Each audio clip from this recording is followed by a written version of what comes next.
परम आराध्य परम वंदनीय सद्गुरुदेव पूजनीय संतजन, जब जीव अपने स्वस्वरूप को प्राप्त कर लेता है तो वह आवागमन से मुक्त हो जाता है। लेकिन जीवों को अपने स्वस्वरूप की प्राप्ति क्यों नहीं होता? और क्या निज चेतन स्वरूप आत्मा ही परमात्मा है? शास्त्र और महापुरुषों के वचन हैं कि ईश्वर माया की मशीन पर जीवों को चढ़ाकर उन्हें भवचक्र में घुमाता है। ईश्वर की इच्छा के बिना एक पत्ता भी नहीं हिलता।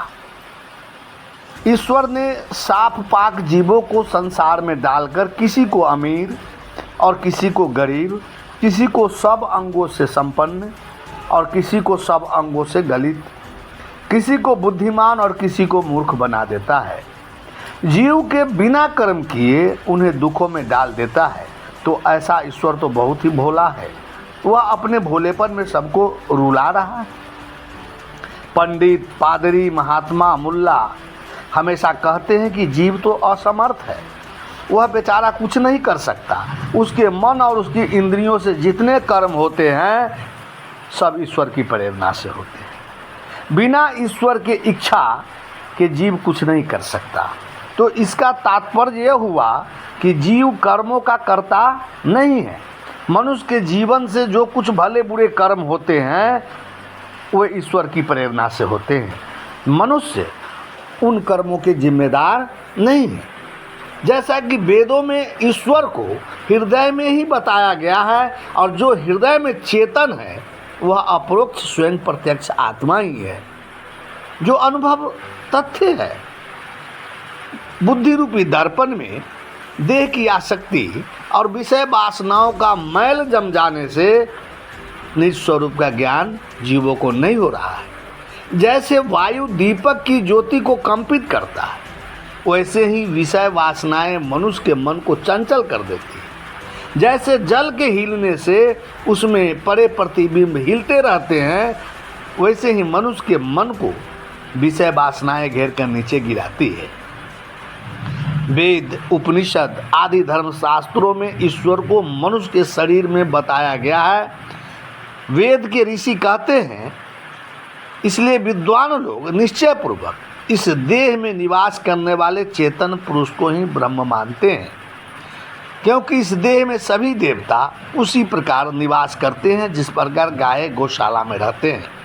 तस्माद् वै विद्वान प्ररुषमिदं ब्रह्मेति मन्यते सर्वाहयस्मिनः देवता गायो गोष्ठ इवास्ते, यह अथर्व वेद में कहा गया है। उपनिषद कहती है कि हे सौम्य पुरुष, तू इस शरीर में ही रहता है। वह शुद्ध ज्योतिर्मय तत्व तो शरीर के भीतर ही है। इसका साक्षात्कार वह करता है जिसने साधना द्वारा अपने जीवन के दोषों को नष्ट कर देता है। यह प्रश्नोपनिषद का कथन है। यह बांता शरीरे सौम्य सपुरुष हो। तो अब यह विचारिए कि यदि शरीर में रहने वाला चेतन ही परमात्मा है तो आत्मा ही परमात्मा हुआ, दो कैसे हो सकता? इस शरीर में अपरोक्ष का ही अनुभव होता है। मैं के रूप में ही अहम पदार्थ आत्मा है। स्वामी शंकराचार्य जी कहते हैं, अहम बोध का आधार कोई स्वतः नित्य पदार्थ है जो जागृत इत्यादि तीनों अवस्थाओं का साक्षी है और अन्मय इत्यादि पंचकोशों से परे है। अस्ति कश्चिद स्वयं नित्यमहं प्रलय लंबना अवस्थात्र साक्षी सन पंचकोश विलक्षणा। ये विवेक चूड़ामणि में आदि शंकराचार्य जी कहते हैं। अतएव देह में रहने वाला आत्मा ही परमात्मा है। मन में विषयों की मलिनता से जीवों को स्वरूप ज्ञान की प्राप्ति नहीं होता। इसलिए साधक को चाहिए कि वह ईश्वर को बाहर खोजने का गोरख धंधा छोड़कर अपने मन को शुद्ध करे, फिर अपने आप में तृप्ति हो जाएगी। ऊपर यह बात आई कि विषयों की वासनाओं से आच्छादित होने से मनुष्य को अपने चेतन स्वरूप का साक्षात्कार नहीं होता। प्रश्न होता है कि बड़े बड़े योगी होते हैं, वे अखंड वैराग्यवान होते हैं, उनकी वासनाएं तो शांत हो जाती होगी, उनको तो आत्म साक्षात्कार हो जाता होगा। तो सद्गुरुदेव कहते हैं, यदि उनको स्वरूप का बोध नहीं है और अपने आपा से अलग परमात्मा का नक्शा बना रखे हैं तो वह परोक्ष में लटके। उसके मन में उनका कल्पित परमात्मा प्रतिबिंबित होता रहेगा, जो उसके मन का मात्र आभास है, भ्रम है। अतएव उनको आत्म साक्षात्कार न होकर वे केवल मन के सात्विक भ्रम में ही पड़े रहेंगे। जब तक संसार से अलग न होंगे तब तक परमात्मा से दूर ही रहेंगे। आत्मा ही परमात्मा है। जब तक इंद्रिय गम्य पंच विषय स्थूल जगत और मन गम्य कल्पना जगत से अलग जब तक जीव नहीं होगा तब तक आत्मा रूपी परमात्मा का साक्षात्कार असंभव है।